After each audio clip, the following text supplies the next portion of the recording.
Alright, so welcome back to the second FPS tutorial in the tutorial series. So what I want to do today is I want to, first of all, add a main menu screen where we can start our game so that our game doesn't just start already playing. And also I'm going to fix the situation where the player would fall out of the world and just keep falling forever. If I run off here, the player just falls. And that's not really something we want, because then the player will just get stuck falling forever. So to start that off, I'm going to go to our player controller script, and I'm going to go down here to the bottom of the update function. And I'm going to add a new if statement, if transform dot position dot y smaller than -25,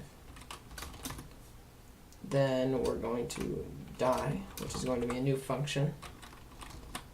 And in this function die, I'm going to say transform dot position equals vector 3.0, and also rb dot velocity equals vector 3.0. And so this is what this is going to do is if our player's Y position is ever below 25, -25, if our player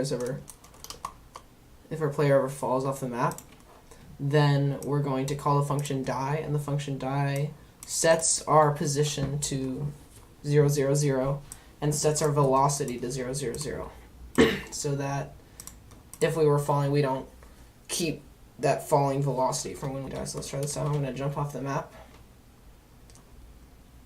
And there I go. I respawn at the very center of the map. So we can't fall off the map infinitely anymore. Okay, so the second thing I wanted to do was make a menu scene. So I'm going to go in Scenes here, right click, Create Scene. And we're going to call this Main Menu. While we're at it, I'm going to rename this scene to World. So in the menu screen, I'm going to take the main camera, and I am going to set the background color to a nice gray here.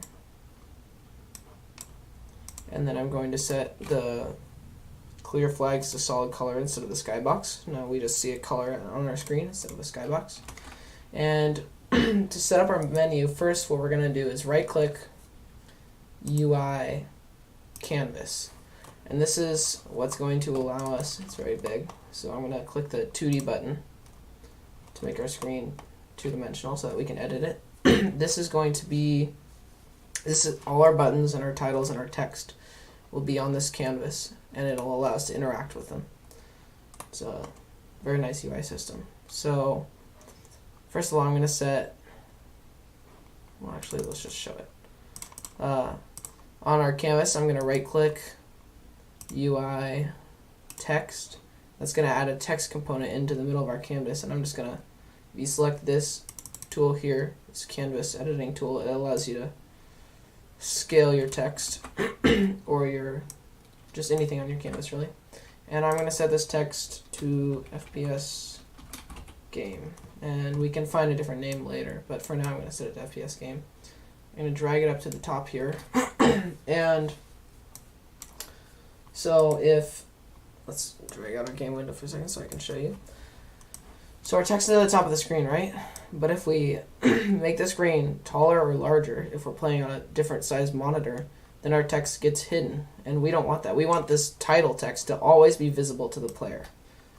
So what I'm going to do is I'm going to take this text, and I'm going to, first of all, I'm going to set the width an even 300 and the height something about 60, position to 0 so that it's in the middle of the screen. And I'm going to click on this button, and I'm going to set the anchor to the top of the screen. So this means it'll always keep a constant distance from the top of the screen. This means this middle one, it'll always keep a constant distance from the middle of the screen, bottom one from the bottom, and then the corners from the corners of the screen, and the sides from the sides. These ones down here will let it stretch to the screen also. So if we wanted to always fill the screen, then we could do something like this, and it'll always stretch horizontally to fill the screen. But For our title, all we're going to need is to have it keep a constant position from the top of the screen. So I'm going to double click on this, and now I'm going to set it to -60. So it'll always be 60 pixels from the top of the screen. And if we take our game window and we move it around now, you can see that it's always at the top of the screen. Drag that back there. So next what I'm going to do is I'm going to go over here to the color.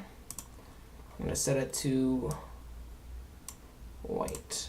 Nice white title. And I'm also going to change the font size up a bit.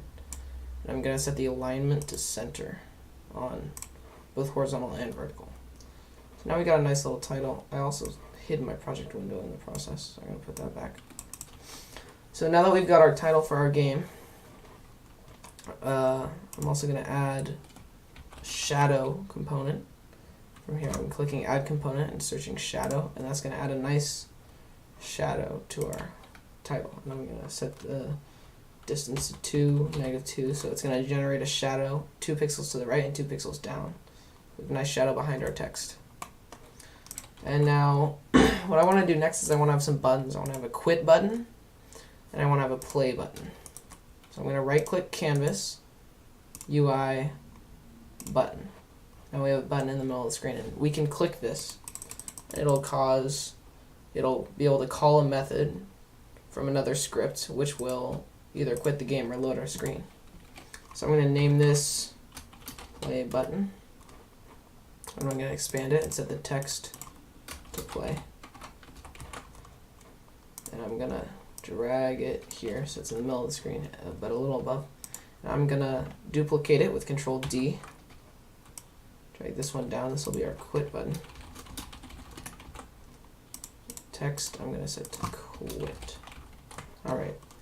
So now we've got our 2 buttons, and this is great, you know. So now we'll be able to play the game and quit the game. And back to what I was saying about the canvas scaler. Constant pixel size means that these buttons will always be 160 pixels wide. And the problem with this is if I'm playing this on a 1280 by 720 pixel screen right now.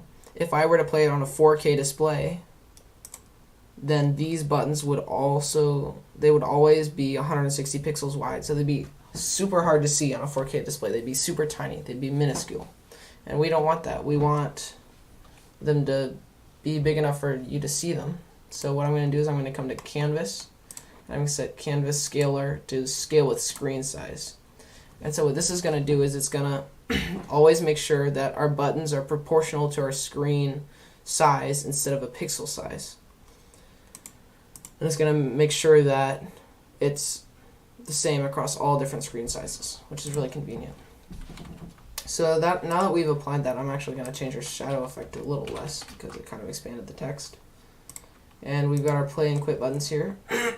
Next, I'm going to go in our scripts folder and create a C# script called Menu Manager. We'll call it Main Menu Manager actually, because it's going to be for our main menu. We might end up having a different one for our game menu. And first of all, we are going to, what are we going to do? We're going to make 2 functions. We're going to do public void start, not start. What do I want? Public void quit game. And in there I'm going to put application.quit. And that'll, when the quit game is called, it'll quit out of the game, it'll close the game. And so here I'm going to go to my canvas after that compiles.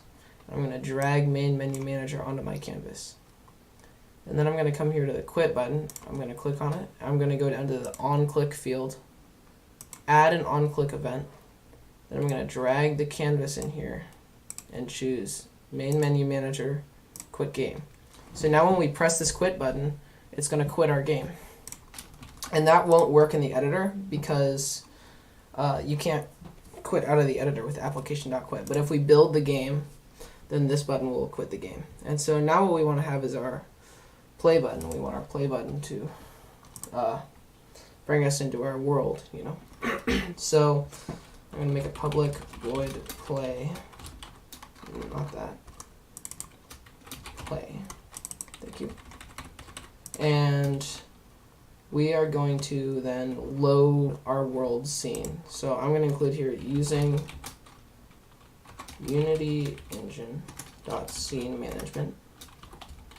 That's going to allow us to switch scenes. And then we're going to say scene manager dot load scene.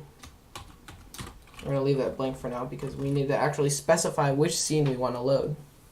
So I'm going to make a serialized field here so we can see it in the inspector. Int game scene.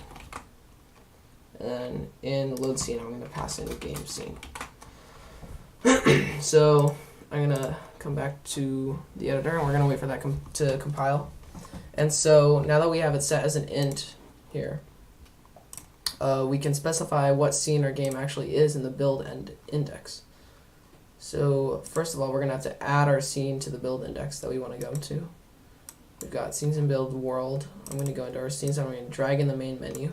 And I'm going to make sure that the main menu is on top of the world scene because this is the order that scenes, the one at the top, will be opened when your game opens. So we want our main menu to open first, not our world.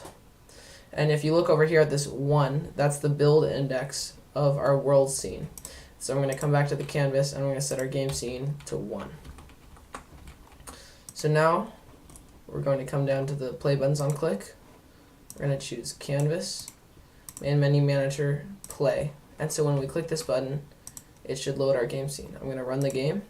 We're going to click play. And now we're in our game scene. And we're in our FPS world. And there's the menu. So that's it for this episode. Thanks for watching. I hope this helped you guys. Bye.